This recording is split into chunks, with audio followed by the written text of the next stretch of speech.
190 million pound case میں سزا سنائے جانے کے بعد بشریٰ بی بی کو کمرہ عدالت سے تحویل میں لے لیا گیا۔ ذرائع کا کہنا ہے کہ عمران خان کی اہلیہ بشریٰ بی بی کا سیل پہلے سے ہی اڈیالہ جیل میں تیار کر لیا گیا تھا۔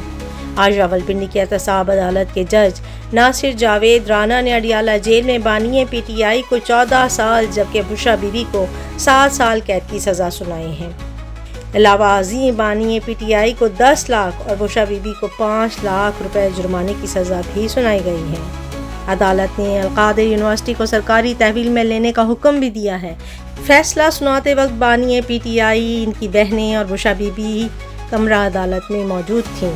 فیصلے کے مطابق جرمانہ نہ دینے پر عمران خان کو مزید 6 ماہ اور بشریٰ بی بی کو 3 ماہ مزید قید ہوگی۔ بانی پی ٹی آئی کو کرپٹ پریکٹسز اور اختیارات کے ناجائز استعمال پر 14 سال قید کی سزا سنائی گئی ہے۔ خاوند کی غیر قانونی سرگرمیوں میں ملوث ہونے پر بشریٰ بی بی کو 7 سال قید کی سزا سنائی گئی ہے۔